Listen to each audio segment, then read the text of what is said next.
ಎಲ್ಲ ಈಗ ಪಾಪ ಯಾರ್ಯಾರು ದೇವಸ್ಥಾನಗಳಿಗೆ ಹೋಗಿರ್ಲು ಎಲ್ಲ ದೇವಸ್ಥಾನಗಳಿಗೆಲ್ಲ ಹೋಗಿದ್ ಬಂದ್ಬಿಟ್ಟವ್ರೆ ಅಂತ.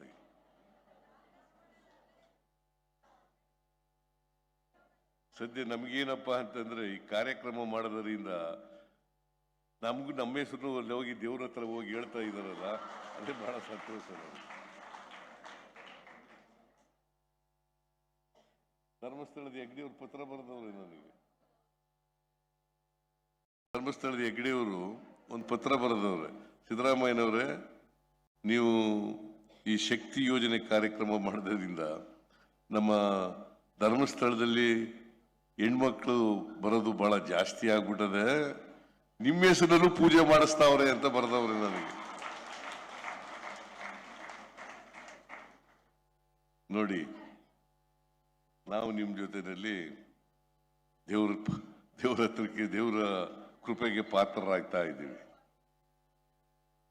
ಅದೇನೇ ಇರಲಿ, ಈಗಾಗಲೇ 3 ಕಾರ್ಯಕ್ರಮ, ಇದೊಂದು ಶಕ್ತಿ ಯೋಜನೆ, ಆಮೇಲೆ ಗೃಹ ಜ್ಯೋತಿ ಜುಲೈ 1ನೇ ತಾರೀಕಿನಿಂದ ಬಿಲ್ ಬರ್ತದಲ್ಲ, ಆಗಸ್ಟ್ 1ನೇ ತಾರೀಕು ನೀವು ಯಾರು ಬಿಲ್ ಕಟ್ಟಾಗಿಲ್ಲ. ಯಾರು 200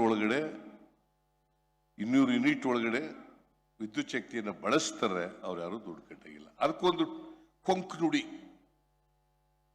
ಆಯ್ತಪ್ಪ, ನೀವು 60 ಯೂನಿಟ್ ಖರ್ಚು ಮಾಡ್ತಾ ಇದ್ರು ಒಂದು ವರ್ಷ, ನೀನು ಶಾರದಾ ಎಷ್ಟು ಯೂನಿಟ್ ಖರ್ಚು ಮಾಡ್ತಾ ಇದೀಯಾ ಗೊತ್ತಿಲ್ಲ, ನೀನು ಬಿಲ್ಲೇ ಕಟ್ಟಿಲ್ವ ಯಾವಲ್ವೇ?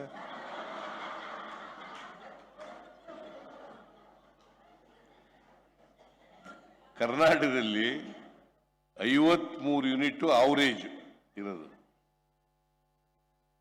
53 ಯೂನಿಟ್ ಅವರೇಜ್ ಆಯ್ತು. ಕೆಲವರು 150 ಯೂನಿಟ್ ಖರ್ಚು ಮಾಡ್ತಾವ್ರೆ ಅಂತ ಇಟ್ಕೊಂಡು ಬಳಸ್ತಾವ್ರೆ ಅಂತ. ಆ 150 ಯೂನಿಟ್ನಲ್ಲಿ ಒಂದು ತಿಂಗಳು 140 ಇರ್ಬೋದು, ಒಂದು ತಿಂಗಳು 130 ಇರ್ಬೋದು, ಒಂದು ತಿಂಗಳು 150 ಇರ್ಬೋದು, 160 ಇರ್ಬೋದು. ಆದ್ರೆ ಒಂದು ವರ್ಷದಲ್ಲಿ ಅವರೇಜ್ ತಕೊಂಡು ಅದ್ರ ಮೇಲೆ 10% ಕೊಡ್ತೀವಿ ಅಂತ ಹೇಳಿದ್ದೀವಿ.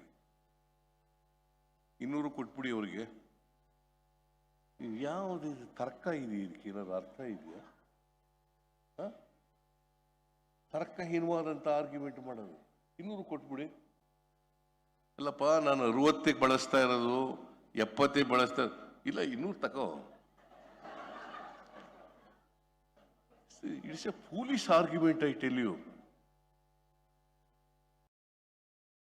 ಈ ತರ ಜನಗಳಿಗೆ ತಪ್ಪು ಮಾಹಿತಿನ ಕೊಡ್ತಕ್ಕಂಥ ಕೆಲಸ ಮಾಡೋದು, ಅದು ಈಗ ಜಾರಿಗೆ ಮಾಡ್ತಾ ಇದ್ದೀವಿ. ಅನ್ನಭಾಗ್ಯ ನಾವು 5 kg ಕೊಡ್ತೀವಿ ಅಂತ ಒಪ್ಕೊಂಡಿದ್ದು, ಜುಲೈ 1ನೇ ತಾರೀಕಿನಿಂದ ಮಾಡ್ತೀವಿ ಅಂತ ಒಪ್ಕೊಂಡಿದ್ದು.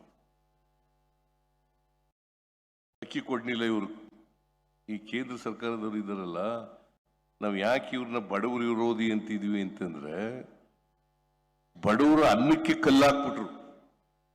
ನಾವು ಅಕ್ಕಿ ಕೊಡ್ತೀವಿ ಅಂದ್ರೆ ಅಕ್ಕಿ ಕೊಡ್ತೀವಿ ಅಂತ ಒಪ್ಕೊಂಡು, ಪುಕ್ಕಟೆ ಕೊಡ್ಬಿಟ್ರಯ್ಯ, ದುಡ್ಡು ಕೊಡ್ತೀವಿ ಕೊಡ್ರಿ ಅಂತಂದ್ರೆ ಒಪ್ಕೊಂಡು ಕೊಡಲ್ಲ ಅಂತಂದ್ರೆ